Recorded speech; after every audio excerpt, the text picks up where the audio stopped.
day, everybody. Ooh, a bit of a wide angle view today. How's everyone today? Hope you're all doing well. Let's turn that off there so we're all together. How's everyone doing today? Good, good, good. First of all, can you all hear me? For those who are watching live, because we do get a feel like when they're watching on the repeat and they say, yes, we can hear you. It's a bit late then, isn't it? They can't hear me, isn't it? Anyway, so can you hear me? And more importantly, can you hear Louise? You chopped off slightly, my dear. Oh, top of your head's can cut you hear off. me? Louise is the most important one to hear.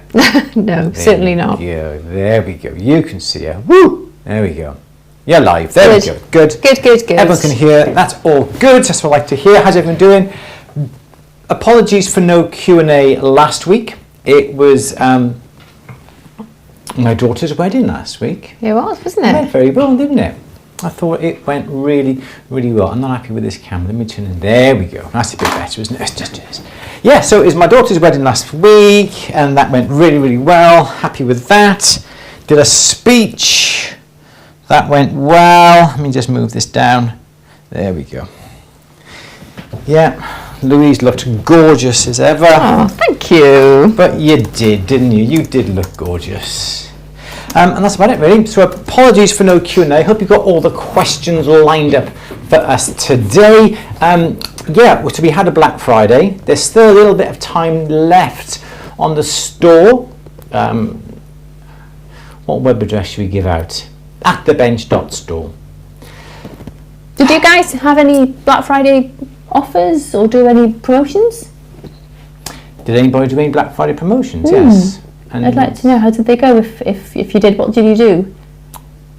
Exactly, that'd be quite interesting. It's interesting, isn't it? Because our brands that we stock in the shop, yes, we can only run promotions on them when the suppliers allow us. Yes. Which is fair enough, because if you supplied a jeweller down the road wholesale, you wouldn't want to be undercut anytime, would you? So there are strict rules, and we've got like partner agreements and contractual obligations with them so that we don't undercut them. So when we can run a sale, we do. Yes. So yeah, we've been quite busy, which is great. It's absolutely fantastic, and today is actually phenomenal with orders coming in both for the store and also for the Andrew Jewellery website as well. So that's really, really looking good. But yeah, it'd be interesting to hear. As I said, we still got 15% off and free delivery within the UK with the At The Bench store. If you're still interested, it's down there, atthebench.store, or is it more like atthebench.store?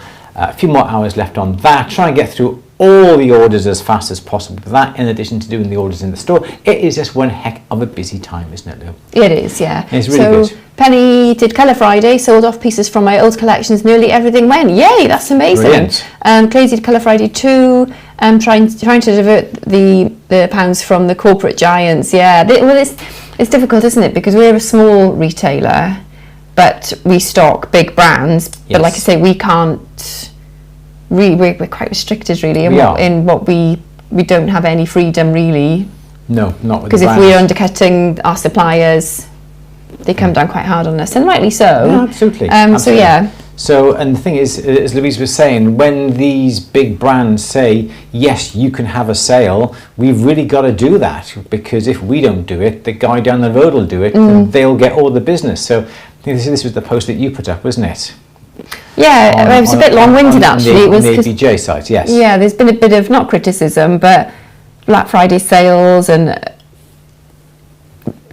is bad for small businesses, and I don't think that's necessarily true. It's like exactly like you said. Yes, we stock big brands, and then immediately we're in a different market, aren't we? Yes. And it's a different level of competition, I suppose. Yes. So it's you've just got to absolutely do what's right for you. You do, and I really wasn't sure. And perhaps I'm being a bit stupid here. But Black Friday, basically people understand what Black Friday is, and I don't think Black Friday is necessarily a corporate thing or a big business thing. It also applies to small businesses. So I didn't really understand what was the point of, no offence to anybody who did Colour Friday, whatever it was, but why Colour Friday? Why not? I'm flashing again. Why not? Why not just have it a Black Friday, and why confuse things by calling it a Colour Friday? I think the point is it's more orientated towards small businesses. Let me just knock you off, Lynn.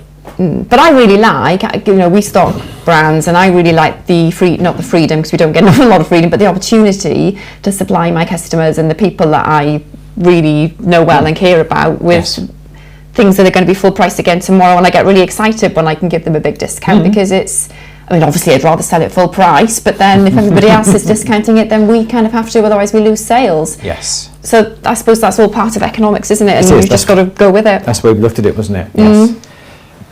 So Penny says to differentiate between some small businesses from the corporates. Yes. Yeah. But I got confused. I remember I saw a poster saying Colour Friday. I went, no idea what that means. Oh, you're doing a sale. Oh, it's Black Friday then. I think it's good. It gets attention and it does make people think, well, what's that? Well, it's for small businesses, and don't forget about us when you're out shopping on the high street in the big shops, when actually you could be supporting small businesses instead of as well. As well as, exactly. So yeah. And I must admit, I didn't buy hardly anything in Black Friday, so I couldn't see anything that I actually wanted this year. To be honest, I didn't stop working to do any blooming shopping. So you're quite right. I would have loved it, yeah. You're quite right. It was like that, wasn't it? So yeah, it's good. As I said, we did the Black Friday in the store. That's been fantastic as well. Yes, so there we go. So if you all did Black Fridays or did Colour Wednesdays, Monday Colour Fridays, just let us know how it went. So Penny did really well, got rid of all bits and pieces. That's amazing. And sometimes it is good just to do it and to join in, because I think if you just had a sale at a particular time of year and nobody else did, you'd find it hard to shift some stock. But you have a sale when everybody else is having a sale. Everyone's looking for those bargains, aren't they? Yeah, exactly right. So I think that is a good time, and I suppose it doesn't matter what colour you call it, is it? I think at the same time though, you don't feel pressured to do sales that you don't want to do or aren't comfortable with doing. You don't have to do it. It's up to you, isn't it? Yeah, exactly. So don't feel pressured into doing it. It's like the vintage stuff. I've literally, I think I've done an offer on about literally less than 5 pieces, because we thought, well, there's such amazing value anyway that they don't really need to be reduced. And it's the same thing with your work. If you don't want to reduce your work, don't reduce your work, because it's your work. Exactly. And you shouldn't feel like you have to. Spot on. Yeah. Totally. Shall we crack on? Yeah. Now we've ranted and raved about that, haven't we? The other exciting news. What's that, Louise? Texture plates. Pardon? Oh yeah, the texture plates. How could you forget? Yeah, texture plates. Yeah, loads of people have jumped on again for the massive discount that we did on the Durston texture plates, which is absolutely fabulous. We are having them all in now. Should be in Wednesday, Thursday. They're all going out Friday, so it is going to be there's hundreds, there's loads and loads of plates to go out. So that was absolutely fantastic for everybody who bought the Durston texture plates as well. We're going to be stocking them in the shop. I've taken them off sale at the moment now. All the pre-orders are done, and that should be coming through very soon, and we've got a massive amount of orders to get out towards the end of the week. It's going to be a busy week. So that will be busy. New products from Durston. Something over there is the anvil set. I'm halfway through doing the film for that. Durston got I'll tell you this, because Durston's got a new saw out. It should be coming over the next couple of days, so we'll have a look at that as well, see if that's any good, and we shall see. Okay, so I'm not going to look at the chat. Stop looking at the chat. And we will crack on, shall we, Louise? Okay, let's make a start, shall we? Should we make a start? Yeah, go on. Oh, don't forget, do we have that particular chat function in? No, it's vanished. The questions. Is it still on yours? It has vanished. No. Is it still on this one here? No. Why is it on It's gone. Did you select it? You did select it. I selected it, and it was just answering. It was you answering questions, but there was no facility to ask a quick question. We'll fuss over that later. Don't worry about that. Yeah. Okay. It is Monday, the 24th of November, 4 p.m. Time for our weekly Q&A session. Louise, what's the first question, do?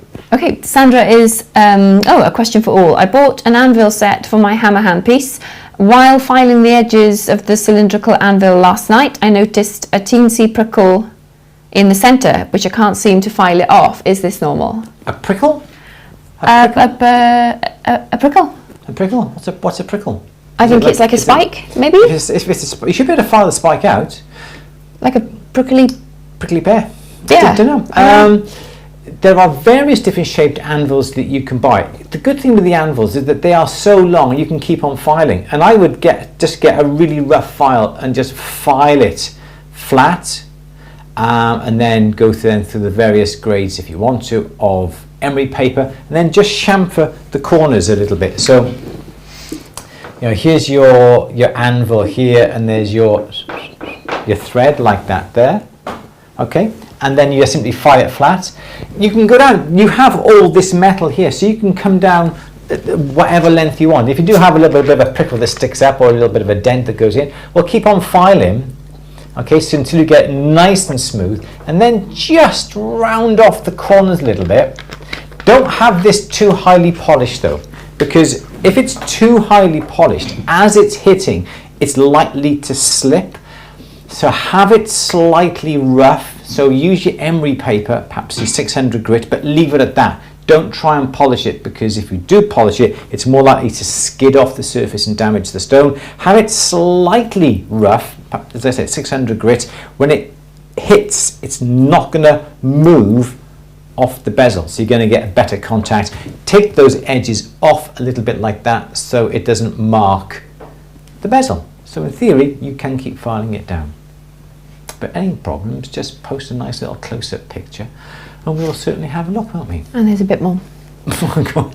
What do you use to file/polish tools? A specific disc for your flex shaft? No, just simply get a file. I will always keep, I've got a drawer full of old files. So when the file becomes a little bit too worn for filing your silver and gold, I put it in a drawer. And I've got a drawer of old files, and then I'll get those old files out, and perhaps I will use them for filing steel, because you shouldn't really use steel and gold on the same file. Try and keep them separate. So I always keep them separate, a file, and then come along then with your buff sticks, okay, simple buff sticks like that. Just go over the face. As I said, don't polish it, but leave it slightly rough. Something like that is literally all you need. If you want to use some sanding drums, you know, things like this, you can do. If you want to go over, yeah, it's entirely up to you, but leave it slightly rough. That's what you want to do. Yes, Louise, have another question. Good. Oh, Kevin is saying, second time here, this channel is awesome and has helped me learn so much. Yay. Brilliant, thank you very much Fabulous, for thank you. That's lovely to hear. Oh dear, I know what, it's okay, I'm just playing with my cameras at the moment. Keep going. On the subject of cameras, yes, Louise. Luke is saying, can you please give me advice on what type of lens is best for filming on the bench? Is a 105 macro lens good, and a 35 to 150mm zoom okay also? Okay, so we use a Canon. I'll just grab it because it's down here. These cameras that we use in here are actual video cameras that we've got. Let me just get my other bits and pieces around here. Okay, so these are dedicated cameras. These are XA10s, Canon XA10s. We've got 1, 2, 3, 4. We've got about 5 of them in total. So these are Canon XA10s, these are video cameras. You can get away with like a DSLR, just like this one here. This is a Canon 80D, and we use this for mainly taking the photographs for the website and for, I don't know, artistic shots and those sort of things. And because this got a HDMI out, we can plug this into the switcher that we've got here, and we've used this a couple of times on the Q&As, or you can obviously put your cards in it and it'll record video. We use a variety of things. This is a simple zoom 18 to 55. The best lens that I've got is a dedicated macro lens. If you go for a 105, you've got to come at quite a distance from the actual item that you're wanting to get close up on. I've got one here. This is a 60mm macro 2.8, and I find this is really good. I can come to around about this sort of distance, and the ability on getting a really nice close-up macro shot is really, really good. I would go for a prime lens, definitely a macro. It's a prime lens, you're going to get a better quality of photograph because the lens is in here, the glass is specifically made for that 60. Okay, and this one's a 105, which is what you may have. I also got things like a zoom here, 10 to 18, 18 to 55. You can use these, but if you're trying to blow up images, they are not as good as prime lenses, but it's still fantastic simply for broadcasting, for instance, or putting images and video on your website. And so we've used these, and you may see some people using these as well when it comes to videoing. personally, I think it's a little bit overkill, and I would rather use a dedicated video camera that we've got here that can take XLR mics. They provide phantom power. We can put our wireless lavaliers into them, and they are dedicated video cameras. These do best, but if you have this, you can do both things, take still shots and also video with them as well. I hope I didn't bore you too much with that. I could talk all day about that. But anyway, Louise, let's have another question. Okay, Fiona was saying, I'm beginning to get overwhelmed with stones. How does everyone sort them out? Oh, you can chat about stones this week. Well, I followed Kerry Gregory's advice, and she recommended like a tea chest. Go on. A wooden tea chest that they used to have bring tea in? No, don't be silly. You'd need millions of stones to fill that. No, I just want to clarify because there may be some... like a box, which for the... depends on how many you've got. Don't be silly. I've got a box anyway, and you can fit little... I probably have to forget it and show you, but there's a box and there's compartments in there, like this. Is it for putting Twinings tea bags? Or any other brand of tea, yes. Available. I was just saying. So individual, yes, you can organise your tea bags, and we've got little boxes, little packets, which are plastic, which are not that great, are they, for the environment? But you can reuse them. They're kind of like, they're quite rigid on this. They're recyclable, and you can write on them with a Sharpie and then just clean that off with some alcohol. Dividers, yes, and or little sticky labels, so you can label them up. That's it. Like a restaurant keeps their tea in, Kevin. Exactly that. So that's one really good solution. Claire uses a sewing box which has compartments. So yes, you can keep all your I keep all my quartzes in one compartment, and they're alphabetical. And that works really, really well. If you want some inspo on organising your gemstones, follow Gemology Obsession on Insta, and Dimitri is so organised with all of it. He's got a fabulous collection of, are they on the shelf? A fabulous collection of stones, and they are just, there's stones on my desk, there's stones on the shelf, there's ones I need to really tidy up and put away, but I just like looking at them, to be honest. Have you found it? No. It's on the shelf behind my chair. But I do mine alphabetically. But I know Dimitri has got a spreadsheet, and I think he's got them all. He's got like the size, the cut, the colour, and they're all organised on this amazing spreadsheet. Those. Yeah, so this is one of my boxes. And so these little packets are recyclable. So we use these again and again. And so these are some of our stones that, and so these ones I've got to put away. There's an awful lot there, which oh my precious. Yeah, you can look. I was going to put them closer to the. Just don't say there's too many. People to see. There's more. Would I?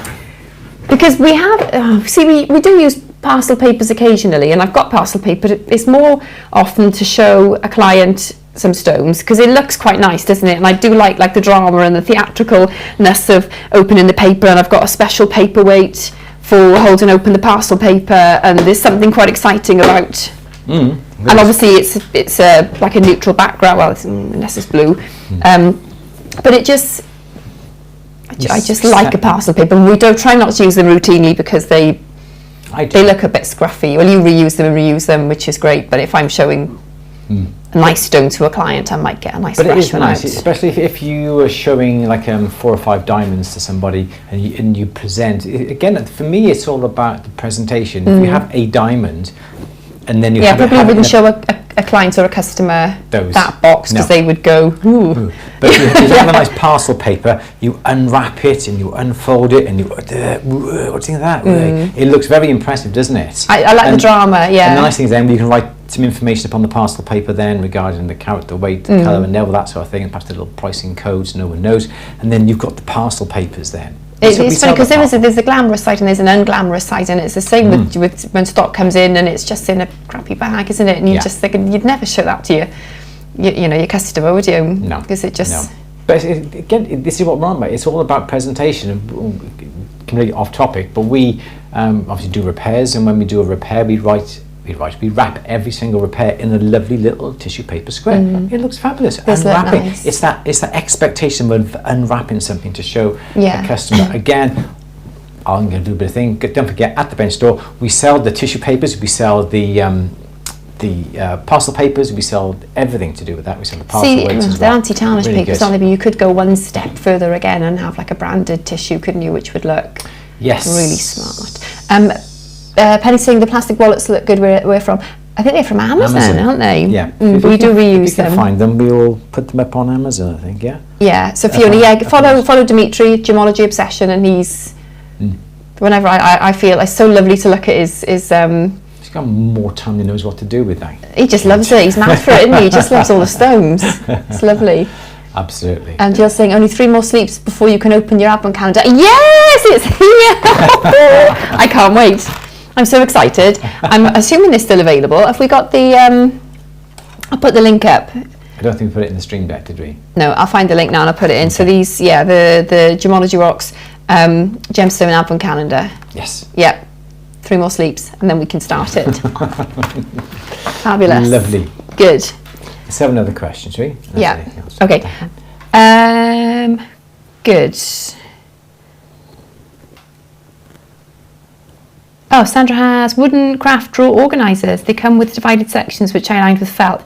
I put little labels on the bottoms of my stones. Oh, that's nice. I would love one of those apothecary chests. Have you seen them? I think we saw one on Rocket.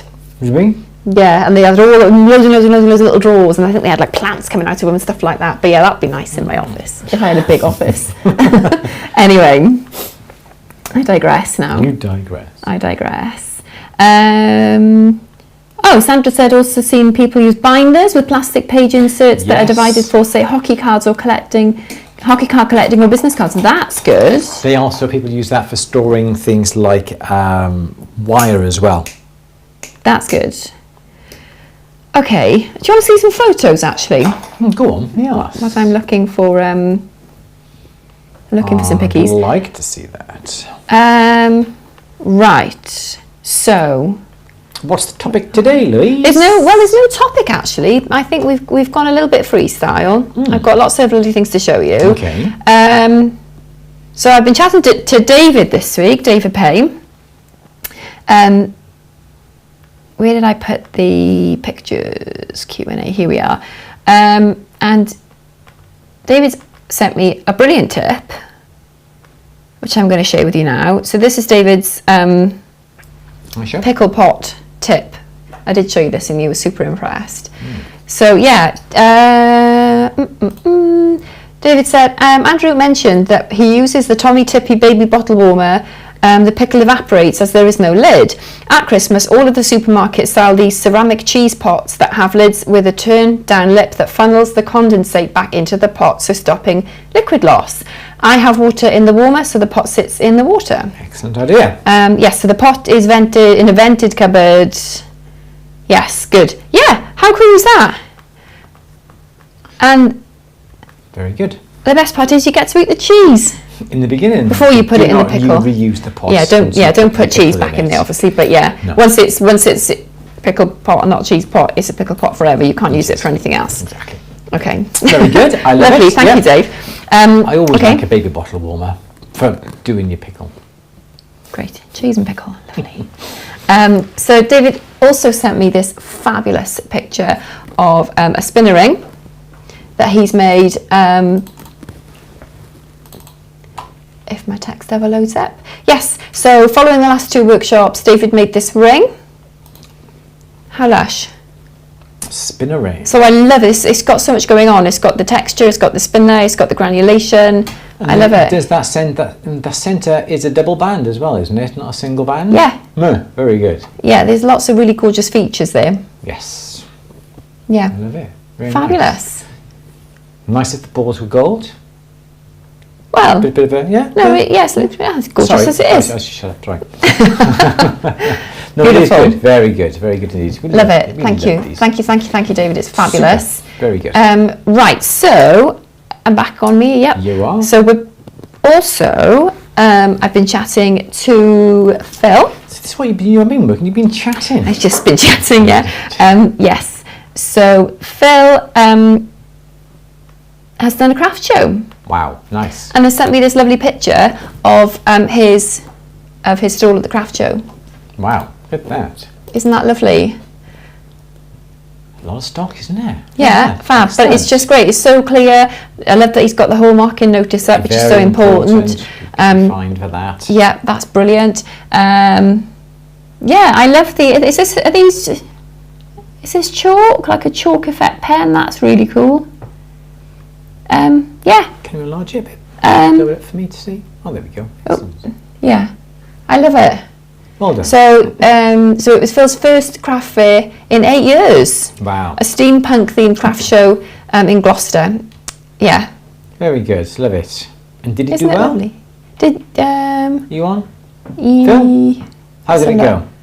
So somebody called Roger, an At the Bench member, came to see him, which was lovely. How fab! I love it. So yeah. Very good. Lovely. So that might be nice if anybody else has done a craft show. A craft show. Yeah. I'd love to see some pictures because it's interesting to see how people set up their stalls, isn't it? Exactly yeah, right. I love it. Yeah. Thank you, Phil. So because everyone asks, how shall I lay it out? Do I put all the stock out? Do I just put it in boxes? Do I put it in bags? Do I put it on stands? Do I put it on wood? There's loads of different ways, and I wouldn't say there's a right or wrong way, to be honest. I think, you've got to be careful. I overdo flowers and things, and like when I do the window, I look at it and I go, it's lovely. Perhaps better put some jewellery in it because it's just like there's no room for the jewellery.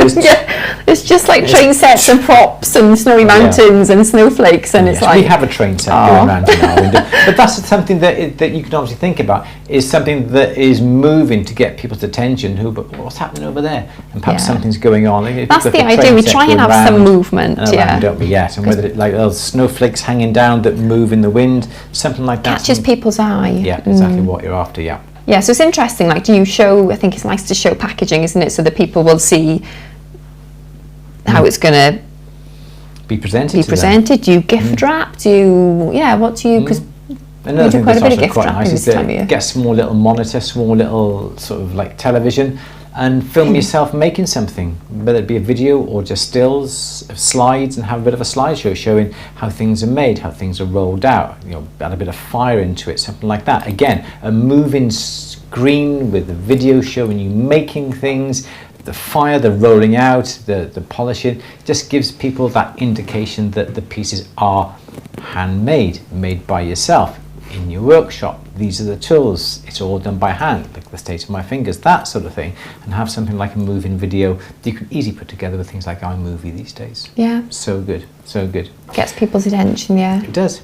Let's have another question. And Pinterest, I think, is very good for, that's what I go for my inspiration for the window and for setting up displays, because some people go all out and they've got bags and bags and bags and flowers, and it's almost like a permanent installation, isn't it? Some of them, and it's but we get quite jealous, don't we, sometimes, of some of the props that they use, and we've looked at some of them and they've had, I can't remember, there was one that we looked at, we wanted to do like a black and white window one year, and they had, which is really good, they had like something on the outside, like a cloth or something that leads up the wall into the windowsill to the window, and then on the inside of the window the black or whatever it was carried on up the display across. Oh, it was like a Joe Malone inspired, isn't it? It was really smart. So the black continued from the outside, inside, and up as well. Really We've good. got our idea for next year, haven't we, for the window? Have we? Yeah. What are we doing next year? You were watching that Tiffany programme, weren't you? And you said... Oh, yeah. Because they were saying about the Tiffany window dressing and the gentleman, I can't remember his name now, but he was famous for when he worked with like Andy Warhol and people like that, didn't he? And it was really interesting that it was all conceptual, wasn't it? So you had an idea, which we're going to... It's very good. No, but if anyone's on Netflix, the Bulgari... That was fab. Documentary was really good. It's not called Bulgari, it's something to do with dreams. Is it Dreams? whatever it was. Anyway, the Bulgari one is really good. And then there's one all about Tiffany. You have to buy that one. Was that on Netflix? Do we have to buy it, or was it on Amazon? Or I can't remember. Amazon? I just watch whatever you put on the telly. Can't remember, but the Tiffany one was fairly interesting, but the inspiration that you can get from these sort of films were very, very good. And he had like a pearl necklace, didn't he, that was broken. And why would you put a piece of jewellery in the window that's broken to sell the piece of jewellery that you're displaying? Very good. So but people go to see, don't they? And I can't remember. Amazon Prime. I think it was Amazon Prime. Is it called the Tiffany Touch? Or am I making that up? I can't remember. That's the book we got. Oh. Yeah. Okay. Anyway, I've got one more thing to show you. Cool. Actually, I've got two more things, but the one thing isn't quite ready. Last week, Helena sent me a chart of Bangle sizes, I suppose. Which is amazing. I've just got the text at the minute though, so I'm going to put it into a document somehow. I don't know the best way to do it. But it's fabulous. So it's got all the ages. Let me get it up and I can explain it. As a resource sheet on At The Bench, and just do it for free. Don't do it for paid members, just do it for free. People can download it. So it goes from newborn, which measures it. I'm assuming is it the size of the bracelet or the size of the wrist? 4 inches. I mean, obviously not every person has got the same. It's just the average to give you an idea. Bracelet length. Yes. And I'm going to use this for sure because I'm forever saying what size wrist does a 3-year-old have, and everyone goes So this is brilliant because it's just a guide to work from, which is so useful. 5.75 inches, Louise. Thank you. You know now. Well, I'm going to have this on the wall in the workshop. So thank you so much, Helen. I'm going to send you a little goodie for being so lovely and sharing this. And we'll get this on very good. Thank you very much. On some sort of document, and everyone else can get benefit from it too. So thank you very, very much. Brilliant. That's really, really kind. Phil saying, can you give us Dimitri's YouTube title again? I don't think he's on YouTube, but he's on Instagram as Gemology Obsession. Yes. Gemology, spelt the UK way, obsession. Onto here. So he's a good person to follow for gemstones, and also Gemology Rocks. Yes. Yeah. So the last thing I'm going to show you today, I'm just very quickly going to put this on, and you should be able to see this now. So this is Dimitri's Gemology Obsession, and you can go and have a look at that. You can have a look. He's got some lovely reels on there, and he's got lots of things. There he is there, looking very suave and sophisticated in his Christmas jumper. But as you can see, and then he's looking very dapper then in his so go on there. It's Gemology Obsession. So there he is there. Go and see him. I'll leave that on there for a few moments just for you to have a look at. It's Gemology Obsession. Good. Okay. Yes, Louise, let's go. Fabulous. So I feel you know Rebecca, who's one of our regular Q&A viewers, and she's quite active on the forum as well when she can get on there. But she asked a question a week or two ago about a belt buckle. So I've got some photos of this belt buckle that it's finished. Would you like to see? Go on then. So this is a handcrafted buckle. Started out as a 3.5mm silver plate. Rebecca hammer textured the backside and produced a movable metal hinge and loop with 5mm wire and a 1mm tube that she produced as well to secure the belt on the buckle. She added a hand cut pin to finish the back side. She fused recycled filings onto the front of the buckle to create a frame for the hand engraved initials in Elvish font. I love those initials. They're good, aren't they? They're really fabulous. Polishing was next. Learning curve was high. The larger the silver object is, the more important protection against fire stain is. Rework with sanding and polishing solved this problem. I used whiteout Tipex on the hinge generously prior to soldering each of the 5 times needed to make the hinge. Very good. Look at that. So the weight of the buckle is around 150 grams in 935 silver. The outer frame is fused metal. The outer frame with fused metal is about 4mm and the centre is about 3mm. Should hold up to a stressful life as a buckle face. Fabulous. So this is Oh yeah, that's my photo. So all in all, about 2 days work for my part, an hour engraving and half an hour for the leather craftsman. Very good. So yeah, how fabulous is that? So there was Rebecca used a local engraver and a leather craftsman that cut the belt in Italy. How fab! I love it. Very good. And I think this was a gift for, was it your son, Rebecca? I think it was. Yeah, beautiful, absolutely stunning. How cool is that? Very good. We love it. Yeah, brilliant. You ever made a belt buckle, Andrew? No. You haven't? No. I did remember we were talking, I said I remember buying one when I was about 14 years old. It had like a big oval one like that. It had golden nugget on it. And I bought it in Weston. I think you told us that story when we were asking the question about the belt buckle the other week. I won't bore you again with it then. Yeah, we've had that one. Another question. Yeah, it's fabulous, isn't it? Isn't it absolutely fabulous? I love it. Yeah, thank you. Silver. Yeah, so thank you everybody for everything you've shared with us over the last couple of weeks. Yeah, brilliant. Fab. Yeah, great. And we're going to get the bracelet chart out as well. Yeah. Fab. Good. Oh, Claire's going to convert her spare room to a studio. Yay. Yeah, well done. Good. Helena's on. Yeah, brilliant. Fab. Thanks. So, yeah, everyone, thank you to Helena for the chart. That's fab. So we'll get that to you. Yeah, there's a little something in the post to you. Yeah. Do you have your address? I think so. Cool. Mm. Excellent. If good, not, good. I can get it. I can get it. And if you want to have anything shown on these Q&As, please just email louise@andrewberry.co.uk and we could feature you on our Q&As. It doesn't matter what it is. It could be a new studio. It could be something that's nice. Views from your studio window. Some new tools. Perhaps you've cut yourself and you want to show off your gruesome cut. Oh, no, I don't want to see that. Oh, I'd love to do that, yeah. Anything you want. You got a hint or a tip, photography, anything like that, please do. I want to see people's craft show and Christmas market stalls now. Christmas markets, that would be a good one. Yeah, show us your Christmas market setups and let us know how things go. Do you have another question? Good, yeah. My screen just jumped about, so I'm trying to find out where I was. Here we are. Hiya Mark, can you recommend a steam cleaning unit? We had a fairly cheap one from Italy and we bought it. It was a basic one. It was several £100s, but it wasn't that good.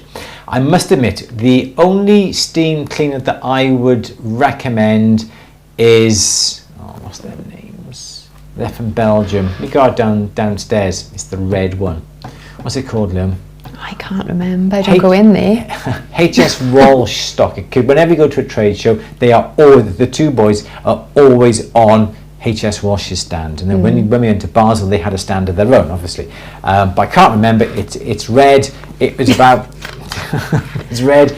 Mark, I'll email you. Yeah, I'll look it up and I'll email you. Go to HS Walsh, put in steam cleaner. I'll just email Mark. Email Mark. If you're, yeah, it is not cheap. It's about £1,300, but it is one of the best ones out there. Anything less than that, and it's not going to give you the right pressure. It's not going to give you the right setup, and that's really basically what it is. It is just a pressurized container full of steam. You push the pedal, steam comes out, but you use distilled water to stop it all going discoloured and all that sort of thing. It's not too much. Boya, B-O-Y-A. Boya. It's the basic model that they do, but it was still £1,300, and yes, I paid for it as well. Yes, Louise, let's have another question. Okay, good. Beth is saying, I've been having to catch up during this awful move, finally beginning to get settled in and come watch the live again, yay. Nice I hope the move went well.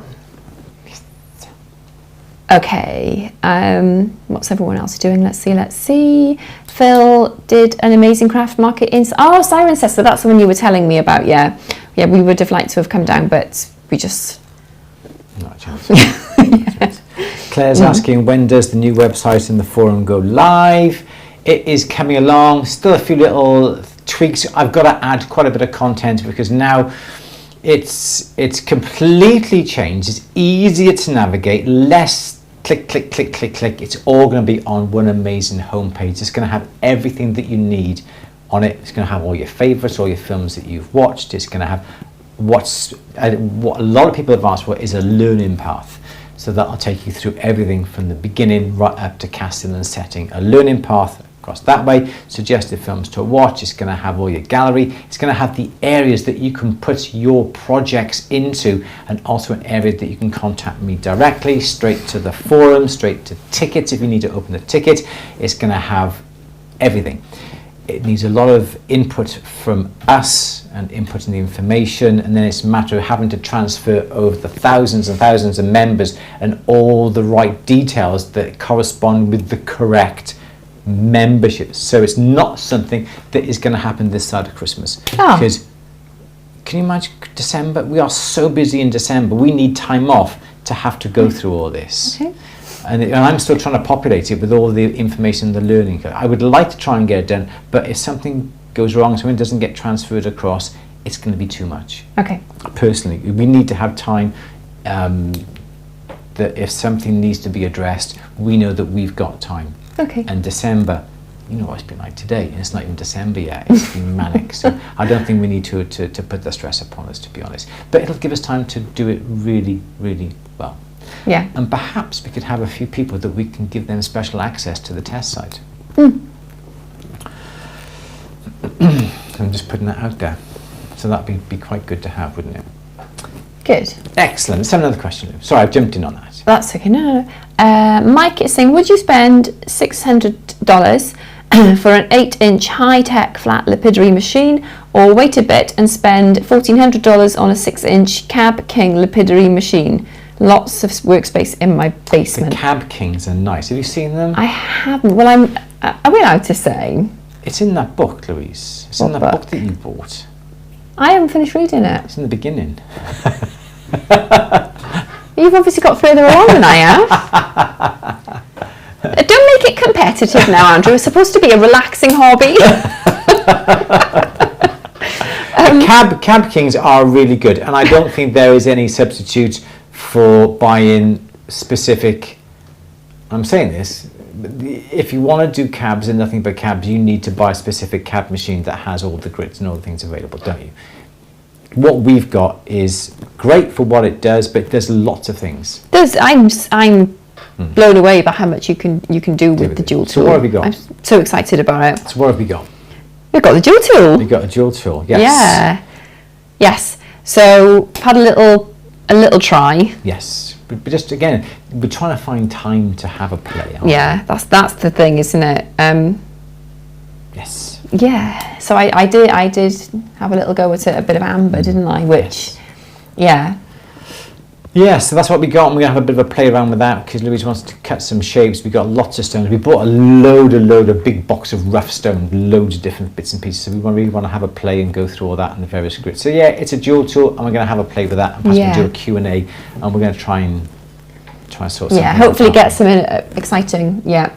In on that as well. Yes. Yeah, good. Excellent. Okay. Let's have a look. So. Did we answer that question? Yeah. Yeah. Okay. I think I'd just go for. Or did we just go off? Just go. Depends. I think it depends on how serious you are doing cabs and will you actually make the money back on it. I think a few chaps in the chat have come on and given some advice because they've got more experience in lapidary and cutting cabs. So yeah, thank you guys for helping out there. That's fab. Janet's saying, did anyone read in the Mail online today, Cartier's love ring, £1,080 sterling. New owner had valuation for insurance, said only contains 115 sterling gold and about 300 sterling to make. Only contains 115 sterling gold and about 300 sterling to make. I'll have to have a look at that. Well, this is the thing, isn't it? If you look at the price of what a brand charges for what that piece actually is. It's like people say, oh, an iPhone, it may cost you £1,000, but the actual components are only going to cost you £100, £150. Well, Cartier does hold its value though, doesn't it? It does, yeah. But if you break it down into the actual cost of what the metal costs. Yeah, but that wouldn't be an insurance valuation then, would it? So I'd be interested to read that, yeah. Yeah, so we'll have to have a look on the Mail. Yeah, thank you, Janet. I'll have a look at that. There's a premium to pay for a brand, isn't there? Yeah.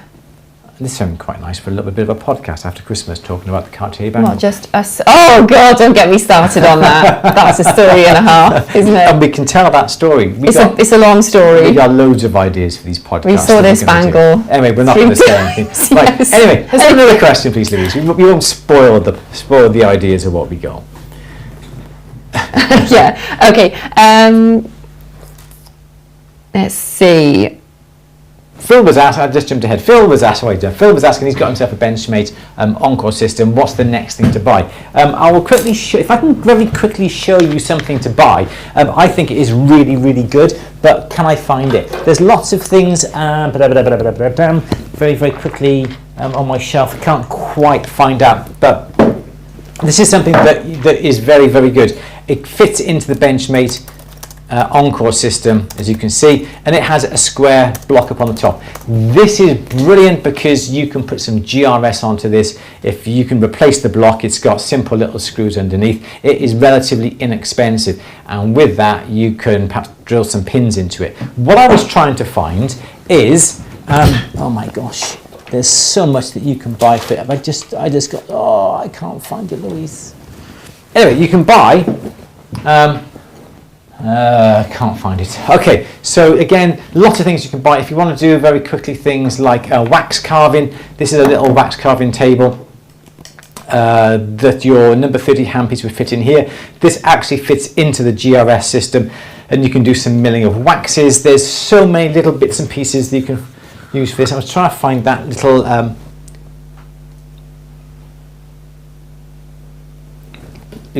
tell me to calm down. I'm trying to find it. I just don't know where it is. You're getting excited. Yeah, there's a little, you know, like the GRS ball vise. It has all the holes in the top and the two jaws open up. You can get that attachment for the Benchmate, which I find really, really handy. Better than having the actual ball. I wish I could find it for you, but I can't. So perhaps next week I will show that on the Q&A. But that is something that's really good. If you look for flush setting on YouTube, that we do. That's another story we got to tell you one day.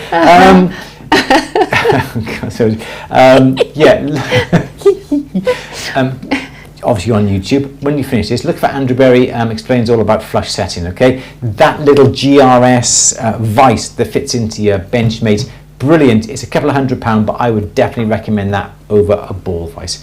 Those are the things that I would buy, definitely. Sorry, Louise, let's have another question. Okay. And I promise I won't jump ahead. Okay. Right. Kevin is thinking, I'm falling apart. My stool's falling apart. Go. Are you finished? Yes. Okay, sorry, Kevin. Is there a way for someone to look at my Alexandrite ring in a short I made to help me with tips to improve after the stream? Still learning and mostly self-taught. Yeah, send me a picture, Kevin, and I'll show Andrew. Yeah. Please do. Yeah. So we'd love to see. Louise at andrewberry.co.uk. Just send it to Louise and we'd gladly have a look for you, by all means. Yes. Yeah, fabulous. Yeah, we'd love to see it. Okay.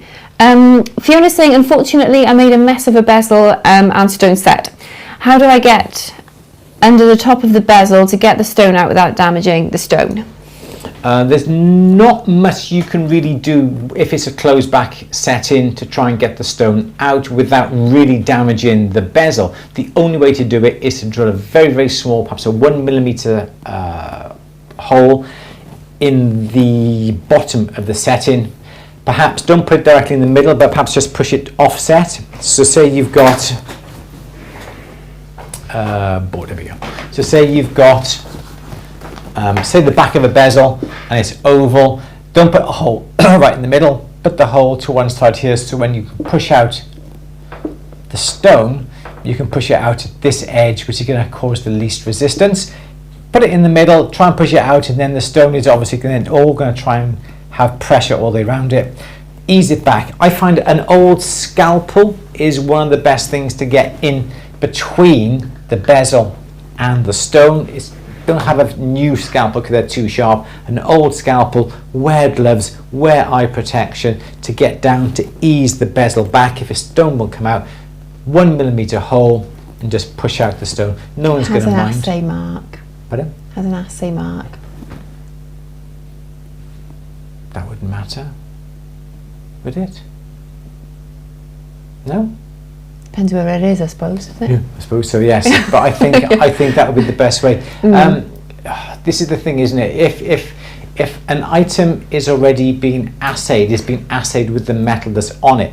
So in theory, if you take the bezel off and put a new bezel onto it, in theory, that bezel might not be the correct finesse. So in theory, that piece should need to be resubmitted to the assay office because you've added something to it. It's the same thing, people making spoon rings out of silver spoons. You should not do it because you have changed that spoon into a ring.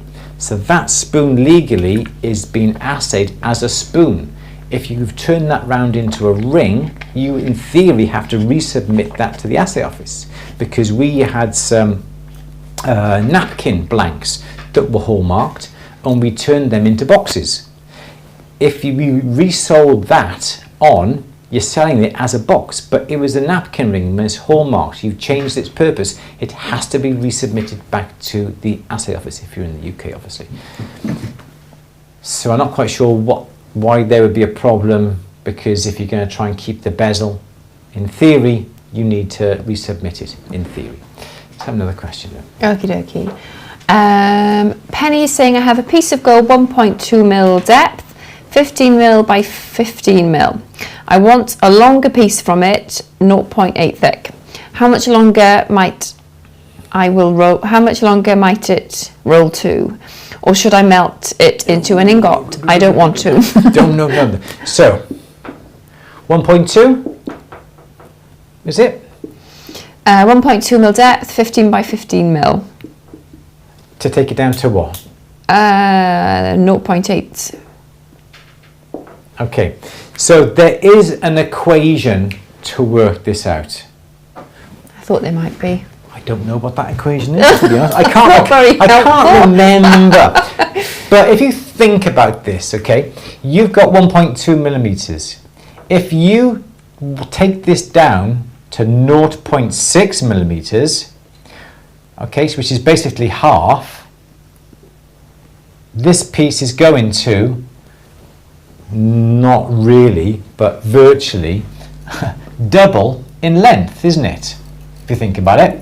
Because you've halved the thickness, so that half has to go somewhere. So in theory, this then would end up 30 by 15, and that's 0.6.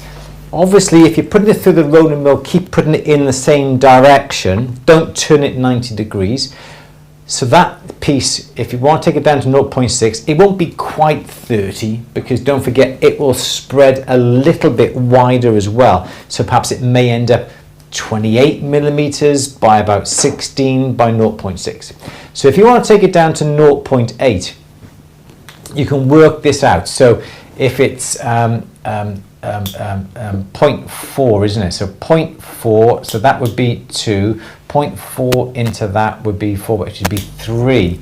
So you're taking it down to 2/3 of its thickness. So the length should be 2/3, shouldn't it? So I would have thought, so 2 into 15 goes 7.5, add 7.5. So in theory, I think it should end up roughly 22.5 in length by 15 by 0.8.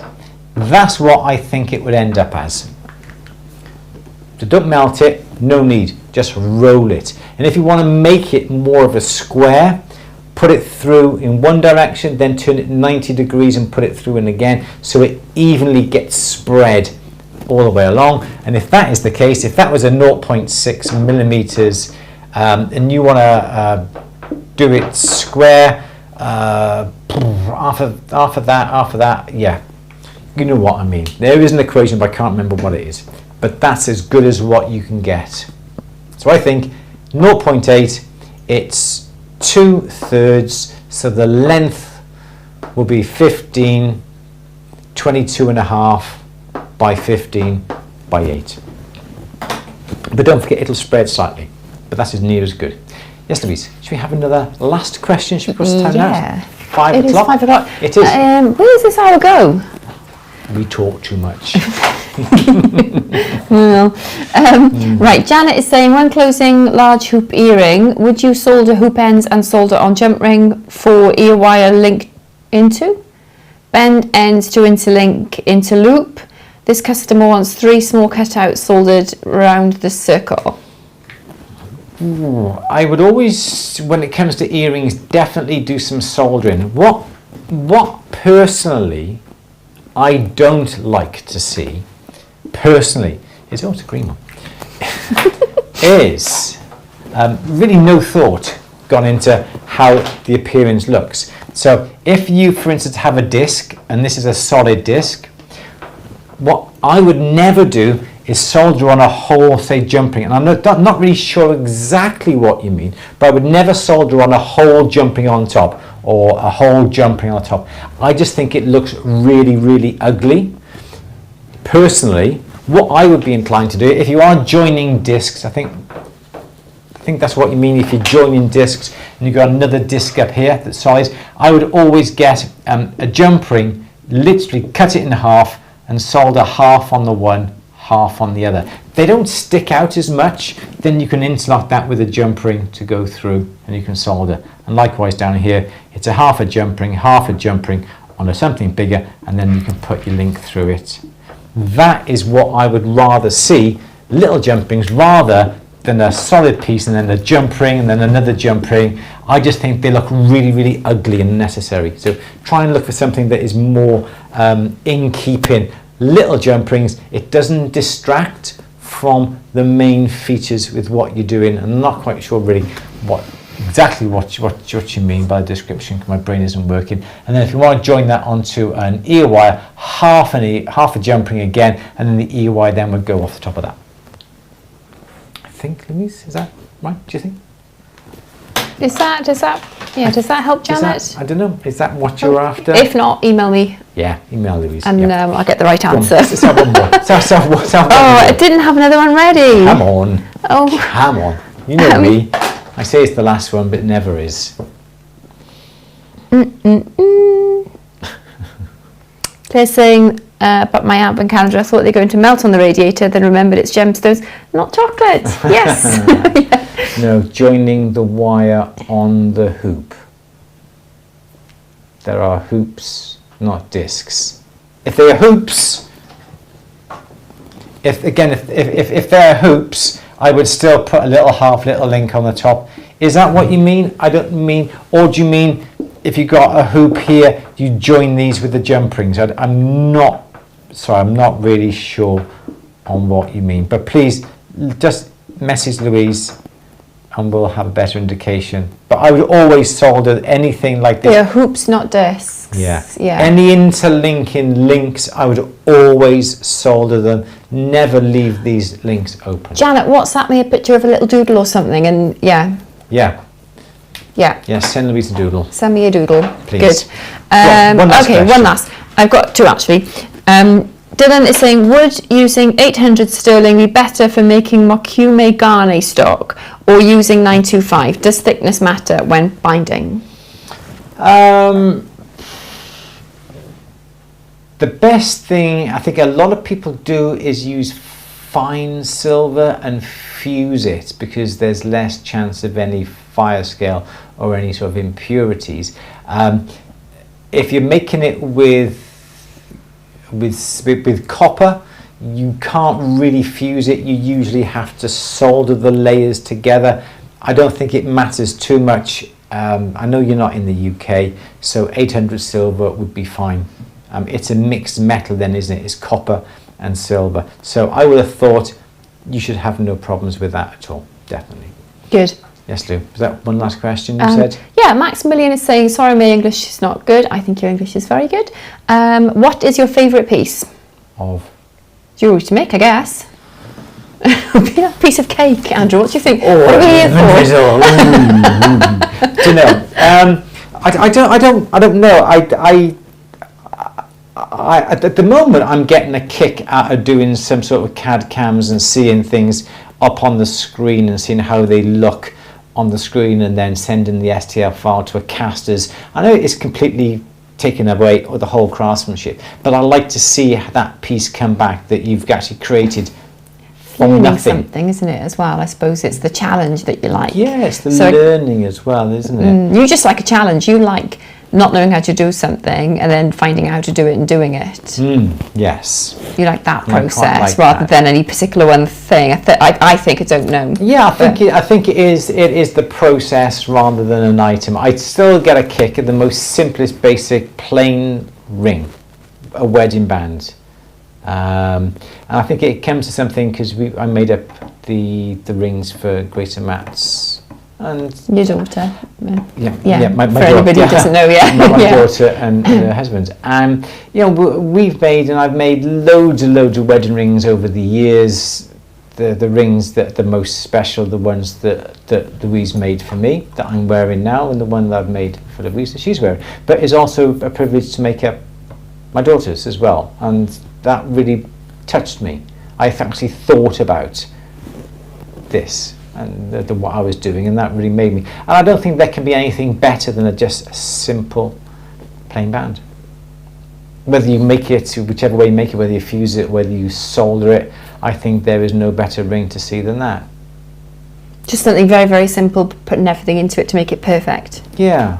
And I did take longer to do those rings because I really wanted to make. I know it sounds silly, but if you're making it for you, or you made the rings for me, which was lovely, because I wear it every day, and you made that, and you polished it and everything else, and it is good. It's lovely to feel that connection with the piece that you make, and you don't often, because you often make a piece, then it goes off on its way. You don't think about it. You might think about it again, but not as much. Yeah. And then people then say, "Oh, we came here. We had this made 20 years ago, and we're still wearing it." Oh, that's really good, which means a lot. But to actually have something that you make for perhaps yourself, or perhaps someone to appreciate it, it's like the octopus ring that I made you, the first ring that I ever bought you. Made. Oh! No, I didn't. We've never seen any video evidence of you making it. No, I did make it, but the first ring that I ever made you, for me, means a lot, because it's that first piece and you wear it with little diamonds in it, and it looks really good. It is beautiful. Yes. We've got an interesting project coming up, haven't we? We've got the horse. Yes. The horse tail. This is a good one. It's a lady came in a while ago and said, "I've got my horse's hair tail, and I know nothing about horses, but I want something made out of it." So I was like, "Oh, okay, well, bring it in and we'll have a look." And anyway, you're making a hollow ingot, I suppose, is the best way. For a frame, like a solid bezel, isn't it, really? Yeah. So yeah, I got to practice my plaiting skills, because a regular straightforward plait is going to look, it's like circular or cylindrical, isn't it? So it's got to be a 4-stranded to make sure it's flat, but it's got to be absolutely spot on. Not a hair out of place. So that's something we're going to be working on, which is unusual we're going to put for us. Resin onto it, and then cut the resin to fit into the ingot. So I've got this Missy. I've got Missy's tail on my desk, bless her, haven't I? So the horse had died, obviously, yeah. The horse passed away, and the lady. This is what's lovely. She absolutely adored this horse and spent. I don't know anything about horses, but I know people who've got them, and it's just such a commitment, isn't it? Because you're looking after them. It's full time almost, isn't it? She visited it every single day. Yeah, it was part of her family. I think she rescued it, actually. I'm sure she told me she rescued it. Yeah. And it just became one of the family. Part of her family. She absolutely adored this horse, and it's passed away. So we've got the privilege of making a pendant. But we only need a little bit, but I've got this beautiful horse's tail. Yeah, and that's what we got to do. We got some strange things, don't we? It's going to be good. Lovely to do it. All right then, everyone. Thank you so much for joining us today. We are going to have to disappear now. It's gone 5 o'clock. Thank you all very much for all your questions. Sorry we haven't got round to everybody's. Really do apologise. Stir fry for tea. I think so. It's 5 for tea. But yeah, everyone enjoy the rest of your week. We've got our Christmas party next Saturday. This Saturday? This Saturday coming, which would be good. Yeah. Not quite what else to say. It's 5 o'clock. Let's go. Yeah. Everyone have a lovely week. Keep an eye on some socials. Don't forget the store is still available. Don't forget down here at thebench.store. We still have our Black Friday, Cyber Monday, whatever you want to call it now, working. It's magic until midnight tonight. So you've got another 6 hours, 50 minutes to get on there to grab yourself 15% off. And thank you to everybody who has placed an order so far. We will get round to it very, very soon. Louise, anything else to say? Send us your pictures, basically. Isn't it? Yeah. Oh, Kevin, send me a picture of that as well. I used our horses here for Native American doll hair and bracelets. Oh my God, please send me a picture of that. I'd love to see. Yeah, absolutely. Yeah. Excellent. Fab, yeah, that's it then, isn't it, for today? That's it, everyone. So thank you very much for joining us today. As I said, thank you for everyone who's come on. Apologies if we haven't got round to your question, but jump on early next time. We'll guarantee that we'll be asking and answering your questions. So enjoy the rest of your week. We will see you very soon. We're trying to sort out the hinges and clasps workshops between now and the end of the year. We are running out of time, literally running out of time now leading up to Christmas, so we should do our best to try and get hold of that. We need to set some dates because folks need to know. They do. We're going to try and get on with that. Now the last weekend has been sorted.